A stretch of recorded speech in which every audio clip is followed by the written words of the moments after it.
Center for Girls, that if you live in Jacksonville or really pretty much any other state, any other county in the state other than Clay County, you know about, because they are making a difference in the lives of at-risk young ladies, unlike any other program really that has come into existence. They do wraparound services. They identify young ladies who are not making the right decision, and they take them out of their environment, put them in and immerse them in right values, immerse them in education opportunities, and it costs a lot of money to do, but the results are incredible. We track the results in things like recidivism rates. What we find is, let me give you an example. We have the prison system in our area of the budget, 100,000 people in our prison system in Florida.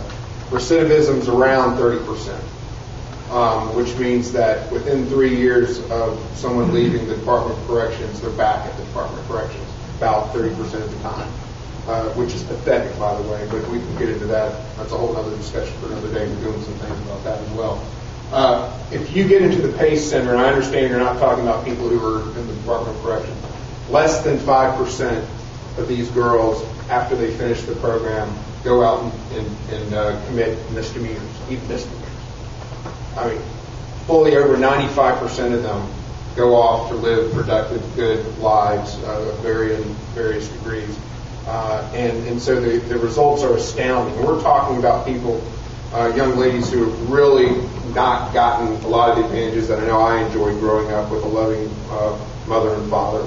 And so we're going to have a PACE Center for Girls in Clay County. We funded it completely. And you're going to be hearing a lot about it coming up. There hasn't been a lot of attention. I'm trying to get to Clay today to focus on some of these things, and the Times Union to focus on some of these things. But this is an absolute game changer for our community. We are going to literally build a center out of nothing and start providing these services for the young ladies of Clay County, called the PACE Center for Girls. And I promise you, this time next year, everyone in this room will have gotten an invitation to a fundraiser for it and is going to know all about it. We also, he talked about the First Coast Outer Beltway, Clay Behavioral Health, Quigley. Veterans Court is something that's a very big passion.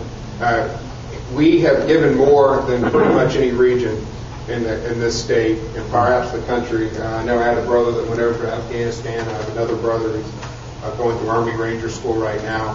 And this is a military town.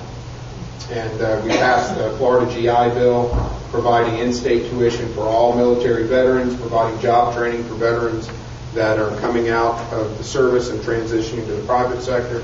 We're going to be the most military-friendly, veteran-friendly state in the union, because we realize that these individuals have the values and the work ethic and the skill set that we need for our private sector when they leave their service in the public sector.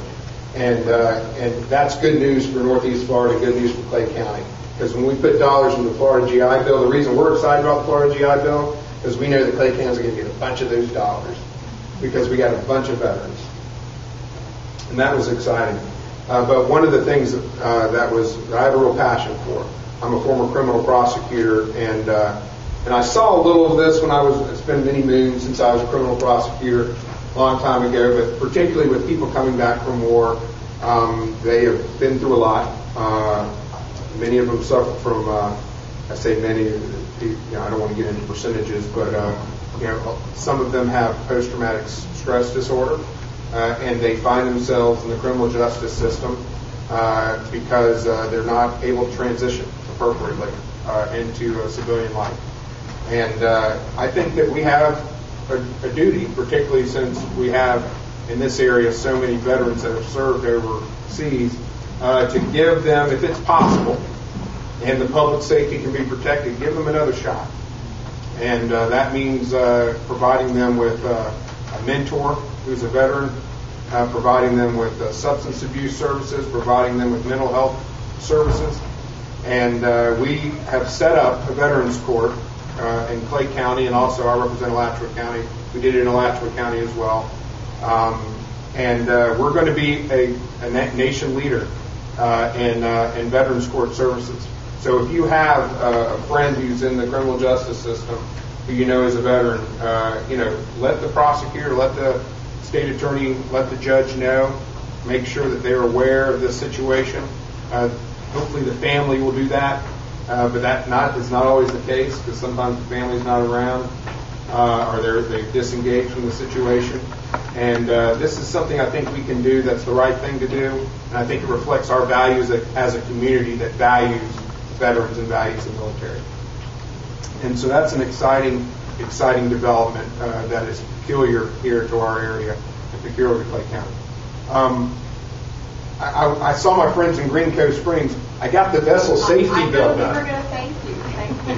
They have been, since I got elected, even before I got elected, and Representative Van Zant ran it in the House. You've had some trouble with some of these vessels that hang out in the cove, in Green Cove, and you don't have the tools you need, the law enforcement, and they sit out there and they rot and you can't move them and all that. We got the vessel safety bill done, so you have the tools you need to succeed. And there are some other things that we can talk about offline, because I know that we're short on time, and I know you have some questions. Thank you so much.